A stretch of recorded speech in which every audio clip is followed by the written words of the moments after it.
All right. Welcome. Welcome, guys. Welcome to a brand new podcast. As of right now, it's called Opening Night. And you want to know why it's called Opening Night? Tell us why. Uh, because, well, now explaining it kind of takes some of the lackluster away. But um, we are going to go watch movies on opening night, technically the pre-showing night, so that way this episode can come out on the opening night of a movie. And we are here to review, I guess review the movie and give our critiques, if you may, on that movie, and give it like our personal rating and what we personally think about it. Um, so yeah, that is the concept of opening night. I am here with the man himself. That is right. You already know who it is. Just kidding, you don't know who it is. What's up, y'all? I'm Justin. I'm glad to be joining Isaiah on this. Yep. I needed another like-minded individual of the film world, and that would be Justin. Oh, and by the way, my name's Isaiah. I guess you guys should know that. Well, I mean, they should already know it's your yeah. channel. This is we're making a whole new channel for this. Actually, a whole new channel. Whole new channel. Yep. Click in the link below right here. Check out his other one. If you feel so inclined. If you want to, I'm not gonna force you. But here we are. Tonight we saw the movie Emma. Honestly, I had not heard much about this movie going into it. Um, the night last night, I was like, wait, we gotta watch a movie tomorrow so that we could do this podcast. So I was like, I looked at the new releases coming out, and I saw Emma was coming out, so I had to watch the trailer, and I was like, looks good to me. So we watched it. We watched it. Like, for me, like, I didn't really know about this movie until like a month ago because I forgot what movie I was watching, but I saw like a little trailer for it, like a little preview before the movie I was going to see. I was like, looks kind of interesting. So yeah, then we went to go see it. Yeah. It's based on the book. I'm assuming it's called Emma by Jane Austen. Let me verify that. But I've never read the book. I haven't read the book either. I'm not a Jane Austen fan. I'm not a book fan in general. Jane Austen, Emma. So it is called Emma. It gets a 4 out of 5 on Goodreads. I don't know if you're a book reader and know if that's a good score. I mean, obviously a 4 out of 5 is good, but Yeah. 76% of Google users like the book. So yeah, there's that. Like I said, I never read the book. I'm not a big reader of books, but even if I didn't read the book, I thought the movie. We'll give our like final rating at the end, but I liked it. I don't know what the book is about, or I mean, I don't know how the book goes, but I liked it. It had its comedy. It was like, what kind of comedy would you call that? I'll call it like subtle comedy because you have to like pay attention. Yeah. To pick up on like the jokes that are made in the movie. Yeah, because no one's blatantly like telling a joke, but it has its funny parts. Throughout the whole movie, you had to pick up on it. And it was pretty funny. Yeah. When you did pick up on it. And the first thing I noticed from the movie was the colors. The colors of so I guess we should give you a little bit of a synopsis. We follow our main character Emma, and she's basically a matchmaker for her friends. We start off. It was kind of confusing at the start. I didn't know if that was like her sister or her friend, but I think it was her friend or like yeah, a family friend. Yeah. I do think it was her friend. By the way, this is not a spoiler-free podcast, so yeah, just so you know. Just get the fuck out of here. Yeah. No, just kidding. Or go watch the movie and then come back. Just go watch the movie, come back. Yeah. We'll put a timestamp. Yeah. So it starts off with her friend getting married, and Emma had helped her get her mate. Mm-hmm. And now Emma has no friend, so she finds another friend, and she tries to make a match for her friend. But it doesn't go as smoothly as her first. Yeah, it does not. A lot of stuff happens. People's hearts get broken, and then eventually she had been waiting for this other guy. I forgot his name. I don't know. I forgot. Too. Yeah. But these are rich families in England. I forget what the setting is, but by their clothes, it's like 1800s. Yeah, I would say so. Yeah, Like judging by the clothing early and stuff, 1800s. Yeah. So these are all rich families in England. They all have houses. Their houses were a big part of the movie.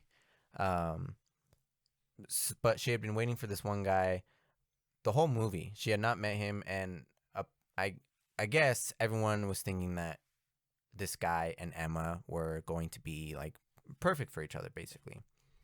Yeah, because that's what the whole movie is, like finding your match. And Emma was finding everybody else's matches, but she was not finding her own. And I could tell she had a for everyone around her, she was acting like she didn't care, that she wasn't finding her own match, but you could tell that it was hurting her inside, especially when her new friend starts to fall in love with this one guy, and then like they're hanging out like right away at that first time we see that first guy that she falls in love with, when they're walking on the path, and then he runs up to her, and she goes over to talk to him. Emma like walks forward. Yeah. First she like gives a look like, oh god. Yeah, she's like, oh, I don't want to be next to these couples. Yeah, exactly. So she walks forward, and they're like in the background talking. And then her friend comes over, and she's like, so what did you think of him? Even though Emma didn't even like converse with him, they didn't even look at him. She's like, she says he's not gentleman enough. I believe is what she said. So she just, at this point, she does eventually say that she wants to keep her friend for herself and doesn't want to give her a match because, again, she's lonely. Yeah, she like outside of the person, like the people she's trying to matchmake, it doesn't really seem like she has that many friends besides her dad. Yeah, like her new friend, she kind of just like picked her. And Emma is in this village like perfection. And Emma herself is arrogant enough to believe that she's perfection. Later on, she has good character development and realizes that she's been arrogant and unfeeling. She used that which I didn't know that was a word, unfeeling, but it is. Back in the old time lingo. Yeah. So she does eventually realize her arrogance after she makes a very bad comment. And we'll get to that character soon. So I don't remember. So she admits that she's like, she doesn't say she's lonely, but she says she wants to keep her friend to herself. And her friend was, I don't even know what that group of girls, like, I don't know what that was. Those were schoolgirls, because like, you remember that old children's book Madeline or whatever? Yeah. It got me thinking of that. And then they like went to the building, they had like their own like rooms and stuff. So I was like, oh, it's like a girls' school, I guess, or like a board school, something like that. Okay, the weird thing is when they were cutting the sand. Yes. Okay, back context for this. Yeah. They had a mold, and they put sand in it, and then they like, oh, they put it down, and then they take off the mold, and then they drop a quarter on it. And then everyone's just in a circle, just with a knife, cutting it. And then whoever cuts it last, like, has to eat it, or... She like...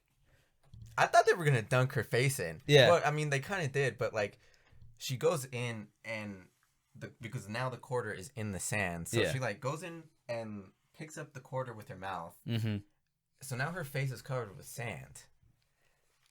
I don't understand that. Yeah, Like maybe it's explained more in the book. or like this could have stood for something else that we didn't catch on, Yeah. or I'm not exactly sure what was going on there. yeah, Um so yeah, and then all these schoolgirls also look at Emma like perfection. mm-hmm. Anytime she walked into that schoolhouse or wherever they were staying, they would like get all excited and be Yeah, like, "Oh, Emma's coming, Emma's coming." And then when she had the sand on her face, Emma showed up, mm-hmm. and her friend turned around and was like shook and also embarrassed that there was sand in her face. So now she doesn't look as good in front Yeah. of her perfect friend. So again, I don't understand exactly what was going on with the quarter, but it happened. And then, so since from the beginning, there has been this other character, Mr. Nightly, Mr. yeah. Knightley, and I could tell from the beginning that something was gonna happen there, mm-hmm. but also I was confused at the start, like I didn't know if they were brother or sister. Yeah. But later on, it is cleared up. But throughout the whole movie, they were like butting heads. Mm-hmm. He was kind of like trying to get her to realize that she's not perfect. Yeah, and like the world doesn't revolve around her. Yeah. She's not always first. Knightley is us, the audience, like us watching it. We know that Emma is not perfect. Mm-hmm. Everyone in that society, in that movie, in that village, believed she was, besides Knightley. Mm-hmm. So Knightley is basically us, the audience. So Knightley is trying to convince her throughout the whole movie that she's not perfect. Always saying that she could do better. Whether that's drawing, because at one point she drew her friend, or I guess and he painted. was like, "Oh, she's much too tall." Yeah. Or whether that's choosing bad matches, or swaying her friend to not choose a match because she convinced her friend not to get married to this one guy. People get married very easily. Yeah, it's like because like there's this one character who got married like because he left for 6 weeks. He came back. He has a wife. Yeah, It's just like yeah, what? Yeah. It was also I'm pretty sure he did it in spite because Emma had just broken his heart. Yeah.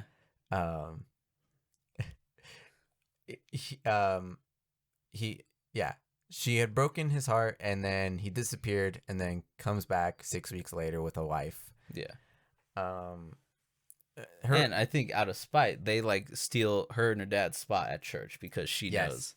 Yeah. Yeah. So Emma and her dad always sit in that front row on the right. Mm-hmm. And then all of a sudden this random girl shows up and is in their spot. And come to find out it's the guy's wife. So that was pretty funny. What else? After all that, eventually they have a ball, and at this ball, her friend falls in love with Mr. Knightley. Oh, hold on. We have to backtrack a little bit. Because so the character that left for 6 weeks, Emma originally tried to set up her friend with him. Yeah. And she like he was complimenting her and stuff, but like Emma took it as she was falling in love with him. And so that whole thing happened, and then like during when Emma broke his heart, that's when she found out like, oh, he's only doing this for me because he actually likes me instead. So yeah, that happens. Her friend is still in love with this guy, and then at the ball, they his wife's dancing with what's the name of that guy? The old guy. The old Mr. Hum. Okay, No, Mr. Knightley. No, not Mr. Knightley. Before that. Okay, so anyways, yeah, that guy. The wife of the guy that Emma rejected, she's dancing with the husband of her first friend that she set up at the beginning of the movie. Yeah. And then that guy's wife, she's all like, oh, like, why aren't you dancing with anybody? And he's like, oh, I don't really care for dancing. And she's like, oh, look at this girl. And that's Emma's friend. And that's the one that that she was in love with, and he was like, "Oh, my dancing days are over," and then he just leaves. And then she starts crying, and then that's when Mr. Knightley comes Yep. in. And he's like, "Hey, do you dance?" Yep. So they dance, and that basically when her friend falls in love with Mr. Knightley. Mm-hmm. And then after that dance, Mr. Knightley goes over to Emma, and Emma thanks him for doing that, for being a gentleman Mm-hmm. and asking her friend to dance after that other guy was rude to her. And at this point, they were, because it was a whole ball dance, and they were gonna get up and dance again. So Mr. Knightley was like, "Oh," because Emma was like, "Who are you gonna dance with?" And Mr. Knightley was like, "Well, with you." Oh no, I completely reversed it. Emma Yeah. was the one who was like, "How about you just showed me that you could dance, and how about you ask me to dance Mm-hmm. if you want to?" So they dance, and all I gotta say, dance is its own love language, because they basically fall in love right then and there when Mm-hmm. they're dancing, um, and they even like mess up the routine that was going on in the ballroom, because they were so entranced in each Yeah, other's they're just like gaze. looking at each other. Yeah, so they are obviously right then and there fall in love.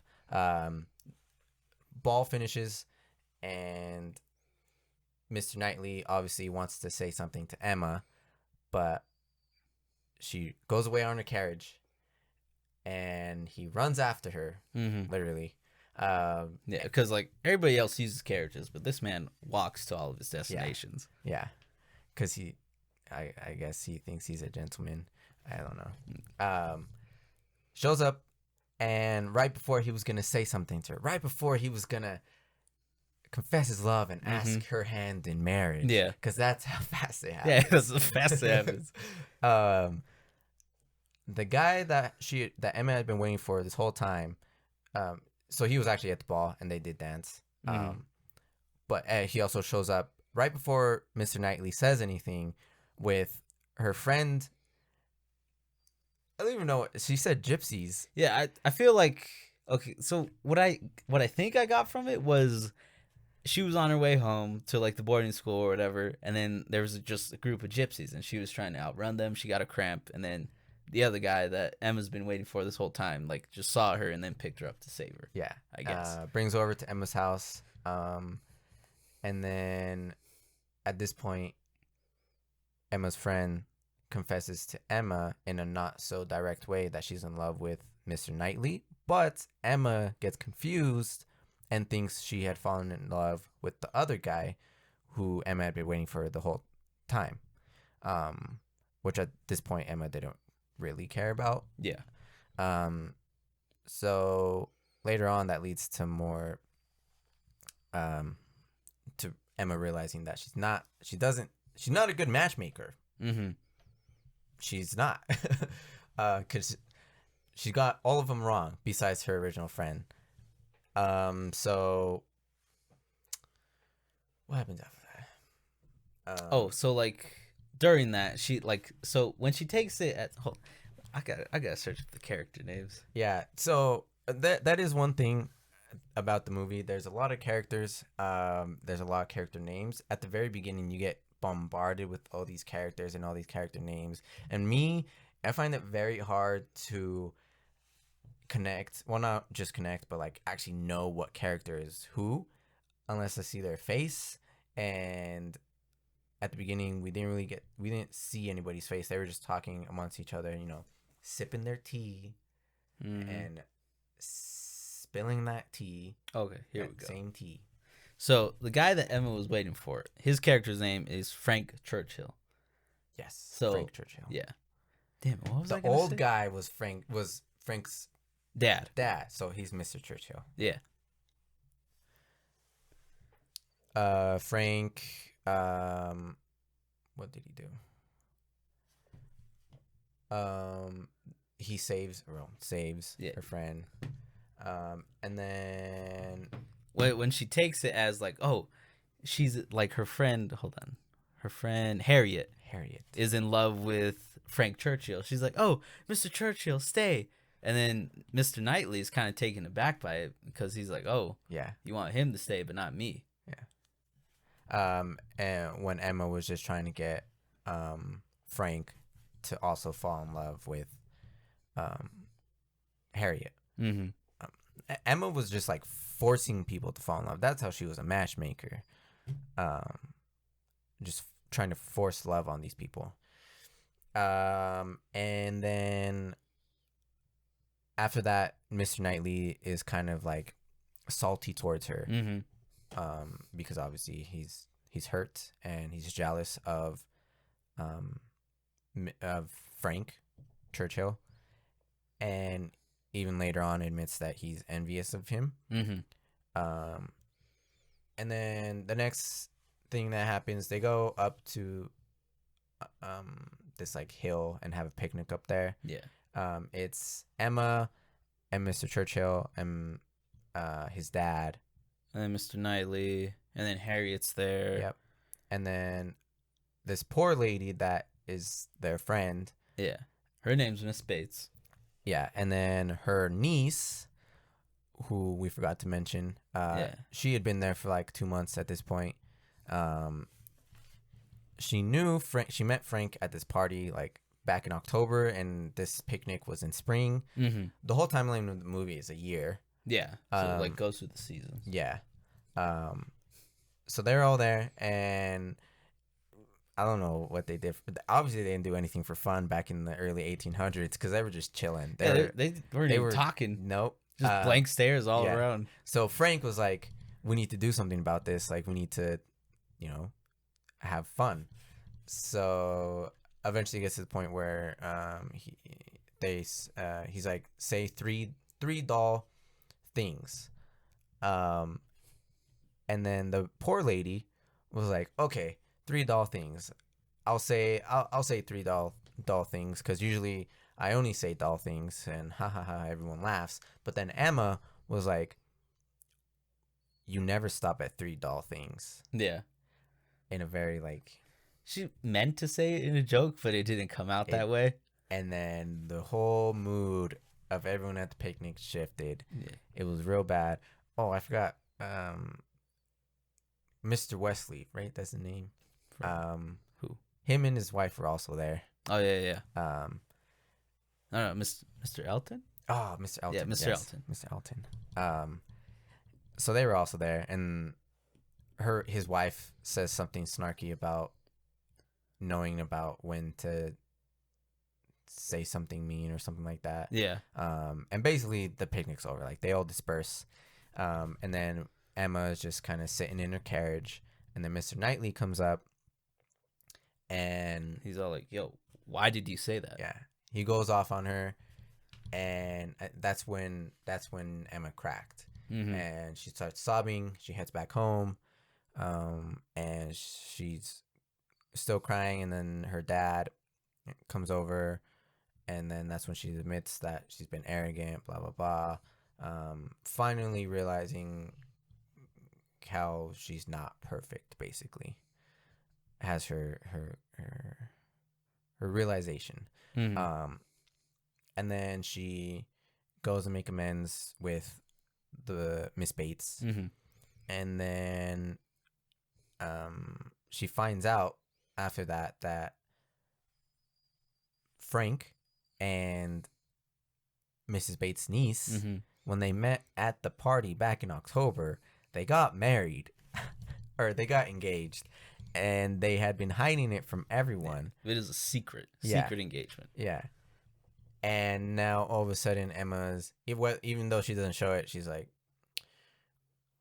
she's kind of hurt that Frank was talking to her, even though he's engaged. So being the good friend that she is, she goes and breaks the news to her friend because she still thinks that Harriet is in love with Frank. And Harriet's like, oh no, you must be confused. I'm not in love with Frank. Yeah, she's like, I'm in love with Mr. Knightley. And then Emma She's like, oh shit. She's like, what? Like, she was not prepared for that at all. Yeah. And then Harriet realizes that Emma is actually in love with Mr. Knightley. Mm-hmm. And then they get all mad. And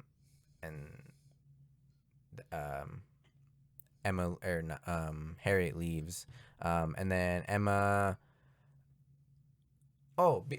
Because Harriet says that Mr. Knightley had been talking to her, and she was convinced that he was about to ask for her hand in marriage. Mm-hmm. And then we find out next that he was going to ask for her hand in marriage, but for the original guy that she had rejected earlier in the movie. And the only reason she had rejected him was because Emma wanted her friend to herself. Yeah. And keep in mind, that happened like the autumn timeline. We're in the summer. Yeah. So a lot of months has passed, and this man is still in love with Harriet. I mean, just get over it, guy. Yeah, like, exactly. Well, whatever. It's the 1800s. That's a different conversation for another time. So he's still in love with her, and then Emma goes over to him and is like, you still have a chance with her. Like, I bet, like, gave her a drawing of her and was like, and a goose. Yeah, I don't know what the goose is for, but it's a whole ass goose. Yeah. Just dead, chilling in a basket. He's like, here you go. I don't know. Maybe that has some sort of meaning there. But, yeah. So he eventually asks Harriet for her hand in marriage. And obviously, this time she says yes because she wasn't going to have Emma hold her back. Mm-hmm. And then before we know that is when Emma and Mr. Knightley have their conversation, and Emma is like, no, you were going to ask for Harriet's hand in marriage because now Mr. Knightley has confessed his love for Emma. And she, as soon as he says that, she's like, has a conniption or something because she starts to bleed. Yeah. Like a nosebleed. And she's like, no, you're supposed to ask Harriet's hand in marriage. She's like, no, like I was gonna ask her hand in marriage for the other guy. And she's like, oh, like, well, I'll go talk to him then. And then Harriet and the other guy get engaged. And then eventually Mr. Knightley and Emma get engaged. Yeah. Just like we all wanted. Exactly. Because Mr. Knightley always saw her flaws and didn't think she was perfect, but he still accepted her for her flaws. Mm-hmm. Like a true gentleman. And one of my favorite scenes about like them knowing that they love each other is yeah, because he always, like, Mr. Knightley always visits her and the dad. Like, they just always chill in like the fireplace room, and they just hang out. And then like the scene before they get married, the dad, like throughout the movie, he's all been like, oh, don't you guys feel like a draft somewhere? And it's a closed house. It's like, how could they feel a draft? And then like after he notices them like sneaking looks at each other, he just looks side to side. He knows what's going on. Yeah, he knows what's up. And he does the most pimp move ever. This man is all like, Mr. Knightley, don't you feel a draft just above the knees? And then Mr. Knightley, he's not picking up the hint. He's like, no. And he's like, shame. And he just looks back at his book. And then Mr. Knightley's like, oh shit, I know what he's trying to say. And he's like, you know what? I think I do. And then the dad's like, oh yeah, I see, I told you. And then he tells the sirs to go get, what would you call it? I don't know. There's some sort of like shades. I don't. Yeah, it was like a foldy thing that they could put to like get rid of air or something. Yeah. And then they get the small one because they've used the small one all throughout the movies. And he's like, no, not that one. Go get the big one. And then they put it right between the dad and then like, because Mr. Knightley. Okay, so Emma's right here. Dad, Mr. Knightley. And then big old space right in the middle. And then he's like, oh, put it in the middle. And then he's all like, oh, I'm just going to go over here. And then, boom, right there. And then he gets more covered up so he doesn't see them. And then they just start kissing. Yeah. And, like, The dad was a pimp during that scene. He was like, "I see what you're trying to do, boy." Yeah. Yeah. And he let it happen. Let it happen. OG right there. Yeah. So like I said, I enjoyed the movie. I enjoyed the humor. Um it had some good character development. You know, like I said at the beginning, Emma did not think she was she thought she was perfect, just like everyone, because everyone looked at her and thought she was perfect, so she in turn thought she was perfect until Mr. Knightley broke her and realized that she was not in fact perfect. And she should stop interfering with people's love lives.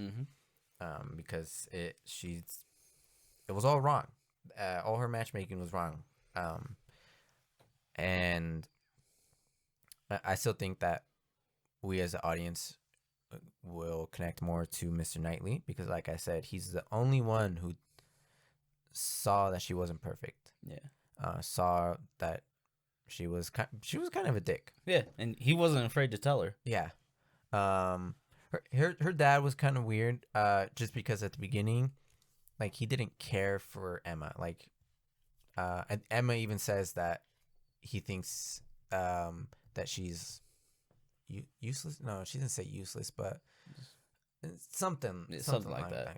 Along those lines. But then towards the end of the movie, they like get close, and he's like, "Don't ever leave me," and she doesn't even. So I guess back in the 1800s, when you get married, the girl goes and lives with, leaves and goes and lives with the guy. I mean, obviously, yeah. But the Mr. Knightley was like, "No, I'll stay here, so you don't have to leave your dad." And so very gentleman of him, I guess, to do that. And throughout the movie, like, she was saying, like, to her friend, like, she should get like the perfect gentleman, like, everyone should get the perfect gentleman for them. And since everyone had been talking about Frank and saying he's like so handsome and such a gentleman, like, in her eyes, it sounded like he was perfect. So her thinking she's perfect, she needs someone who sounds like he's perfect, aka Frank. And Mr. Knightley, compared to the other guys, Mr. Knightley, I guess, would not be the most handsome. He had long hair, not like super long, but compared to the other guys, he had longer hair and he was shorter. Actually, I just realized he was shorter than everybody else. Because there's this one scene where Emma leaves in her carriage. Mr. Churchill, Mr. Knightley, they're standing there, and Mr. Churchill's like, boom. Yeah. And then he's all right here. Yeah. So he was not perfect for, for the perfect Emma. Mr. Knightley was not perfect for the perfect Emma. But Mr. Knightley was perfect for the Emma that realizes she's not perfect. If that made any sense. Yeah. So yeah, that was the match, the perfect match that Emma had been searching for. So yeah, back to the colors. This all started with the colors. Wow. All their houses were different. All the rich houses were different colors. They were colorful, and compared to when she went to the Mrs. Bates, and also when she went to the farmer's house, which was Harriet's soon-to-be husband. He was a farmer. It was all gray and colorless. But then you got to the rich people's house, and it was super colorful. Besides the fact that they were mansions, and filled with art, but like they were pastel-y. It reminds me of the movie, which I haven't seen, but I always see like snippets of it because they use it for color examples. Hotel. Oh, Grand Budapest. Yes. Hotel. Yeah. Yes. That I just know that it's very pastel-y, colorful, and it reminded me of this movie. I don't know if that description is given in the book, like they live in very colorful houses. Maybe it was, but then it was up to the filmmakers to make it look like that pastel-y color. And then also Emma's dresses. She had bright colors. She had yellow. She had like super bright white. Blue, like yeah, baby blue. The only time she wore the dark blue though was I noticed it because it was like kind of sad. Mm-hmm. Was it when she had to? When was it? Oh, when Mr. Weasley? Well, I keep forgetting his name. Which one? The guy who goes missing for 6 weeks. Oh, Mr. Elton. Yes. When she breaks his heart. Yes. Mm-hmm. They were because I remember it was when it was snowing, and because it was snowing, like they all rushed to their carriages, and she gets left, to have to take a carriage with him, um, and then in the carriage ride, he confesses his love to her, and she's like, "No, no, no, you are supposed to fall in love with Harriet, Yeah. not me." And she's like, "Oh, matrimony's not on my mind." Yeah, yeah. Basically breaking his heart. Yeah. And then he's like, driver, stop the carriage, and he like walks out in the snow and is all sad. So that's the only time she wore blue. So there is symbolism with the colors. Yeah, definitely. At the end, Harriet was wearing yellow gloves. And I don't think throughout the movie like she was wearing very colorful things. Yeah, she wore like kind of just gray colored clothing. Yeah, or just, like a pale darks. pink. Yeah. When they were at the ball, I think it was like a pale pink. And also their hair was a big part of the movie. Mm-hmm. They were all like super proud of their hair. Emma had like this weird hairstyle, Yeah. like super curly, on the sides. And actually, you could in the movie it shows us how she gets those super curly curls. Yeah. She like ties it up at night. With like some flower petals and stuff. And sleeps like that. So there's some hair tips. I might try that tonight. Exactly. Because he's got the curls already. I got the curls. Now we're gonna get coily curls. But yeah, the colors, pastel colors. I like that. The music choices were good. And when they included the music, like they also added it for comedy. I know it was mostly at the beginning when they had it. And so the music was good. Like I said, probably like the one few things I didn't like is that there were so many characters and it was hard to keep track. Maybe that's just a personal thing, but maybe the book is like that too. If you read the book, by the way, let us know what you think of the book, and then go watch the movie, and then let us know how they compare. See what's different. Yeah, because as a movie itself, I liked it. Mm-hmm. Maybe if you compare it to the book, probably not. I know there's people that hate when filmmakers make a movie from a book. Mm-hmm. There are general like things that it's hard for movies to fit a 300-page book into. It was actually a long movie actually. Yeah, I think it was like 2 hours. Yeah, it was like a good 2 hours and a half probably. Yeah. Let me see how many pages. Either way, like trying to fit title pages. Oh, so wow. Yeah, this is a big book. 1,815. So trying to fit that many pages into 2.5 hours is pretty hard. So going into it, like, you should already expect like it's not going to be like the book. Like, there's no way a movie will ever be completely like the book, but it is up to the filmmakers to decide whether it's how much they want to portray the book, and then what stuff they could cut that they don't think it's important. Because we all know that books usually have a lot of extra detail, and when you're making a movie, those extra details kind of go to like the setting and like, so yeah, it's up to the filmmaker to choose what to keep and what to not keep. It's never going to fully please book readers, but oh well. What can you do? Yeah. Also, just real quick, going back to colors, what I noticed about, what was her name? The annoying lady? Miss Bates? Yeah, Miss Bates. Throughout the whole movie, she was annoying Emma. Yeah. And like, Emma even says that she's dull to Harriet. And then like right before that scene, well, right after she says that, Miss Bates is like, "Oh, you guys have to come over for tea. My niece is here." And then it cuts to like her apartment, but like I didn't really know it was apartment at first. They're just drab colors because she's drab. I just thought it was because of that. And then later on, like Isaiah said, it's because she's poor. She lost all her money. And it's like, oh, that makes sense. Yeah. It was like a one-room apartment. And it was also super awkward. Yeah. Like, she was trying to make her niece and Emma like best friends. Just because they were the same age, I think? Yeah. Yeah. And then now that her niece is finally showing up, they get together and they don't really become friends.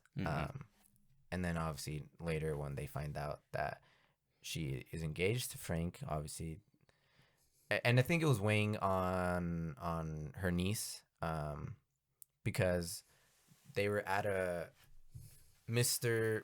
Knightley opened up his house for touring, and the niece confronts Emma. Well, doesn't confront her, but says that if anyone asks where she's at, she had left to go home. And Emma's like, "Are you well?" And she's like, "There's times where you know that you're getting like, oh, what did she say? There's times she's like where tired. yeah, where you're strained or something like that." Yeah. And at the time, Emma didn't know what she was talking about, but later she realized that she was getting tired of lying that to people that she was engaged to Frank. I don't know how active that Denise is in the book, but in the movie she wasn't super active. Yeah. I thought she was gonna have more with Mr. Knightley because they kind of like introduced like there was kind of a thing there. Yeah. But they never really expanded on that. Because there's a scene where like where her niece, the niece Jane Fairfax, like plays piano, and like. Yeah. And then, like, before she did that, somebody announced, like, oh, it's a duet. And Mr. Knightley is there with his violin. And they're just all playing together, singing together. Yep. And then the first time Jane plays the piano, everyone was shook because she really knew how to play it. And Mr. Knightley specifically, he goes over to Emma and is like, "I'm glad you invited her." So, obviously, there was a thing there, but they didn't really expand on that. So I wish they could have done that a bit more just to show that in my eyes I think Mr. Knightley was just doing it in spite because Emma was trying to talk to Frank, and then little to their knowledge that Frank and Jane were engaged. So yeah, I think haha. Nice. So I think that's basically it. Our final verdict on Emma. What would you rate? What would you rate Emma? Well, like for me, because I don't really watch movies like that, like at all. Like Victoria, it was almost kind of like a rom-com. Yeah, I was not expecting it. I mean, not like an actual rom-com, but yeah. Like for me, since I don't really see movies like that, I would give it like a 7.9, close to an 8. Okay. I would give it. I always post these on my Snapchat stories, so I got to do that. Do it for the snap. You gotta do it for the snap. So I would give it a 8.02 out of 10. Not bad. 8.02 out of 10. For our first movie on the opening night podcast, not too bad. Going into it, I didn't know what to expect. Same here. So I'm pleased with that. So far from the movies from 2020 that I've seen, it's one of the better ones that I've seen. I mean, it's only March. Yeah, but still. Yeah. Solid choice. Yeah. So that's it for this episode. We'll be back next week with whatever's coming out next week. If there's ever like a week where like either there's nothing coming out or there's nothing good coming out, or at least we don't expect it to be good, we might go back to like a movie like, I don't know, like Uncut Gems. Just to talk about Yeah. that. Or Doctor Sleep. Yep. Just to talk about that movie instead of whatever's coming out. So there might be days where we don't talk about the opening night movie, but we'll see. We'll see. We'll see. Yep. So that'll be it for this episode. Hope you guys enjoyed the first episode of opening night. Yeah. Feel free to give us suggestions too. Yes. If you guys want to see us talk about something else or Yeah. just include something. Yeah. So, this is the first episode, so try not to roast us too much. Yeah. If you feel so inclined to roast us. That's it. Yeah. All right. We'll see y'all next week. Peace. Nice. Hell yeah.